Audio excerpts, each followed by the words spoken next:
What if a war started because one country refused to stop selling drugs to another? This isn't fiction. This is the story of how opium triggered a war between the mighty Qing Empire and the British Empire, changing China forever. In the early 1800s, China under the Daoguang Emperor was one of the world's largest economies. European nations, especially the United Kingdom, desperately wanted Chinese goods, tea, silk, and porcelain. But there was a problem. China didn't want much from Britain. So Britain had to pay in silver. And they were losing tons of money. That's when the British East India Company found a solution. Opium, grown in India, sold illegally in China, and addiction spread like wildfire. By the 1830s, millions of Chinese citizens were addicted. Silver was draining from the country. The economy was suffering. The Daoguang Emperor had enough. He appointed a strict official named Lin Zexu to stop the opium trade.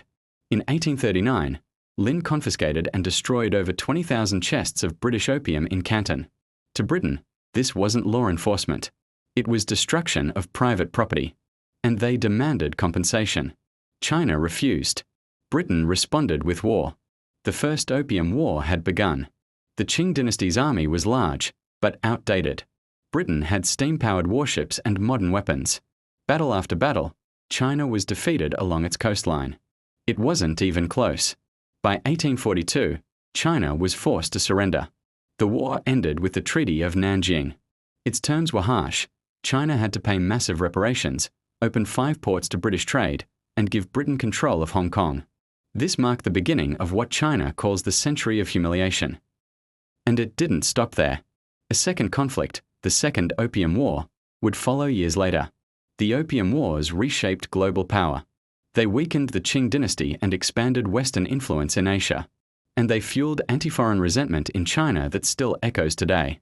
This wasn't just a war about drugs. It was about trade, power, and imperialism. And it changed the balance of power between East and West forever.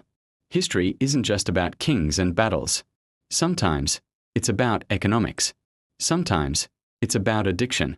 And sometimes it's about both. If you enjoyed this deep dive, like and subscribe for more powerful untold history stories. What historical event should we cover next?